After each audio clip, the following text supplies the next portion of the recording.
What's going on, guys? Welcome back to the Beyond the Backboard podcast, another special episode of 2 Minute Drill. My name is Omar. Next to me are my beautiful co-hosts, Max, Earl, and Jay. Today, we are going to be talking about the Knicks in general. I'm not going to start this episode. Max is not going to start this episode. We're going to just pass it along to Jay here. Jay, I'm going to give you your 2 minutes here, starting now. Go for it, brother.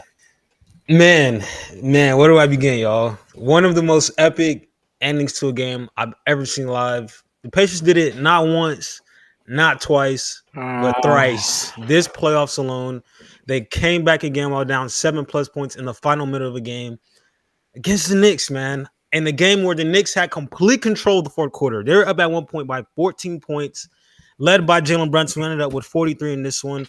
He was unguardable in the night, like I thought he would be in this series. And, man, we had the Aaron Nesmith heater in the fourth quarter, y'all. Did he make 6 threes in that fourth? Five. Five in a row, something insane. Five in a Coming row, down, had a couple. hitting moving threes, spot threes wide open. I just don't know what the Knicks were doing on the defensive side of the ball.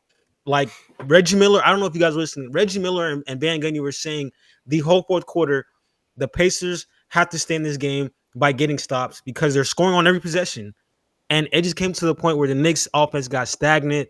There were some loose turnovers. Even during the foul situations, Brunson that threw the ball off the ground and it ricocheted. I don't know what the Knicks execution was down the stretch, but it definitely starts off with Aaron Nesmith, man. I mean, I said in our series prediction on our Tuesday episode, the X factor of this series is Aaron Nesmith, and he came through literally in the first game.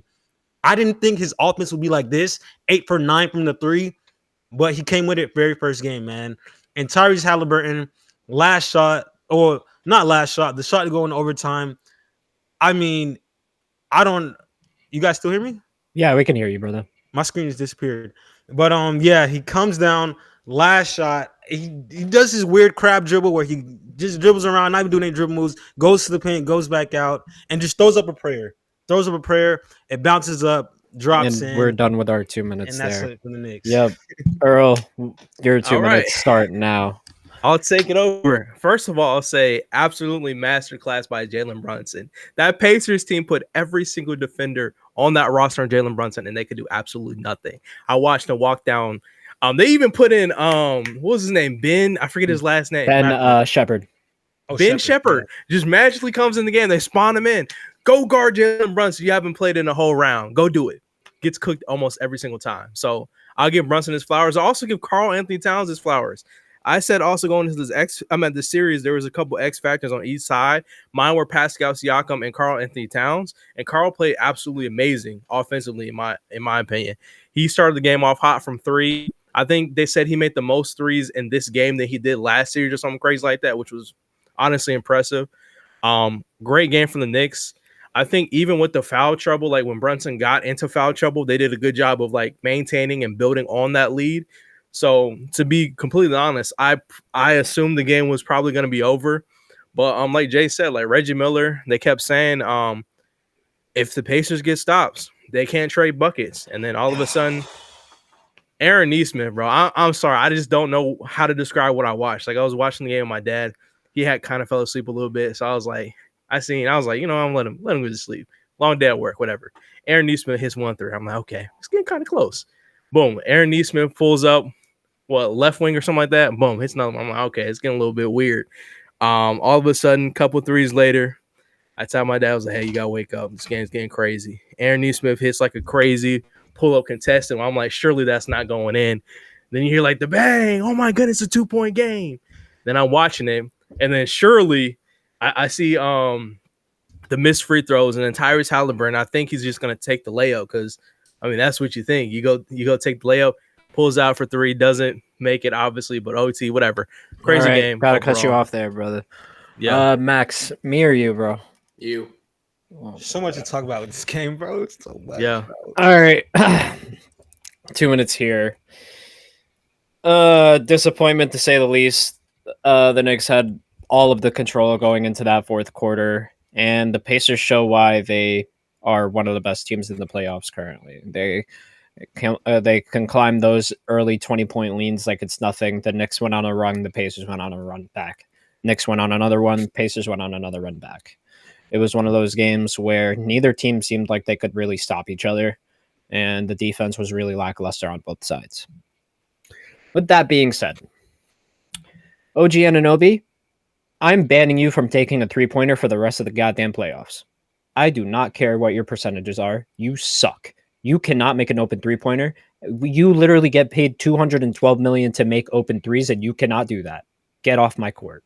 You're lucky you're on the court, to be honest. Another special shout out to Mitchell Robinson with that complete fucking breakdown at the end of that goddamn half, letting Obi Toppin get a little nice and easy dunk like he wasn't a dunk championship, like he wasn't his dunk champion as a teammate. Like, come on, bro. This is somebody that you should know. How are you not looking at him like, damn, move? And then Cat. And you know what? Cat did have a good game all around. I will say that. I'll give him his flowers there. But goddamn, dude, move your fucking feet against Miles Turner. He's going to drain every single shot if you are not guarding that. If you let Miles Turner hang out on the goddamn perimeter by himself, wide open, you have not watched his tapes all season. You have just not been paying attention to him all season. He is a lethal three-point shooter. He's a lethal mid-range shooter. He is the definition of a three-level scorer. You should not be giving him an inch of space. I digress, and I end off this statement by saying, if we lose this in less than 5 games, Tom Thibodeau will be fired. Next 2 minutes, Max. I know you don't want to do this, but go. Oh, Max. I think this game was a game of all time. It was an NBA playoff basketball game, a game in which the Knicks did not win, and a game in which the Pacers did win. But this, I think, is a very good opportunity for the New York Knicks to show what they're really made of, because we've seen teams in the past get punched in the throat, have these hard moments. Just last round, the Oklahoma City Thunder lost their game 1 at home in heartbreaking fashion. Not quite the same level of heartbreak as this one, but also in a very heartbreaking fashion. And we saw them bounce back, take care of business, win game 2, go on to win that series in 7, and now they're currently up 1-0 against the Timberwolves. So any team that has serious aspirations of winning a championship, they're going to face adversity. It's going to be hard. There's going to be tough moments. Unless you're the 2018 Warriors, but that's the exception to the rule. If you want to really accomplish what the Knicks want to accomplish, these moments are going to happen. The Knicks have won a lot of close games this year. You're not going to win every close game. As hard of a pill as this is to swallow, what matters most now is how the Knicks respond. I think we saw them respond in a very positive way in Game 6 against Boston. After a disappointing Game 5, we saw them come out and handle business. My question as a Knicks fan is what their response will be in Game 2. Are they going to let this moment define the series and ultimately their season? Or do they have it in them to really reach another level, find a new gear, win Game 2, and then go on to take this series in however many games? I think it's an opportunity to really show what Jalen Brunson has as a leader, what Tom Thibodeau has as a coach, the adjustments that will be made, clean up the execution at the end. I still think this Knicks team has a good chance, but I hope that they respond well to this challenge. Perfect. Nice. All right, 2 minutes collective thoughts real quick. To add on to that, as well as the 2024 Celtics, don't forget those people as well. That just to add on to your little comment there. But on a more realistic note, I really do feel like the Knicks will bounce back really positively in the next game. Again, like Max said, we're not going to win every close game, and we did win a lot of close games during these playoffs.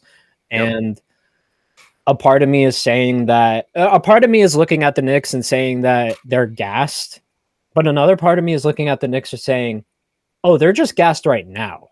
They're not gassed. They're not going to be gassed next game. They're gassed now." So I'm really positive. I'm looking at this really positively at the end of the day, but I can have my reservations. One thing to add on to the gas conversation, I remember Reggie saying talking about are the Knicks tired? Like, is OG tired? Because there was a lot of running around. Like the Pacers, like you said, Omar, they have the best pace, no pun intended, in the NBA. They run around pretty much the whole game full speed. So I wonder if that's something just the Knicks have to get used to a little bit playing this series. But overall, like, it's one game, bro. I think it's gonna be a long series. We all said it was gonna be 6 or 7 games, so this is just game 1. So I'm excited to see what happens next game. Yeah, like Max said as well. I just hope that this does not define them in their season because the Knicks are way better than that. Like they can absolutely, like Max said, they're not gonna win every close game, but they are the best closers as a team. They're so clutch. They win all their clutch games. This is one that they dropped. This is one that he can bounce back from. I love Jalen Brunson as a leader, Josh Hart as a leader. I think they come out next game with the same energy, like how they were the first 3 quarters. They just have to follow through in the fourth. Definitely Tom Thibodeau has to manage the minutes with the players more. They look gassed. Pacers run around a lot. I understand that, but I think the Knicks will be okay. On to the next one, man. Yeah. And that is the end of our 2-minute drill segment, guys. Thank you guys so much for tuning in on this episode. We are live in our playback room, the Beyond the Backboard podcast, every Thursday at 4:30 doing these drills live. And they'll either go up on Friday or Saturday. So if you guys want to see them early, pull up here in our Beyond the Backboard podcast room. Also hit up Playoff LAL. See us in there every Tuesday at 4:30.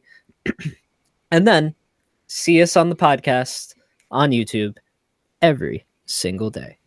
Thank you guys so much. Appreciate every single one of you guys. Peace.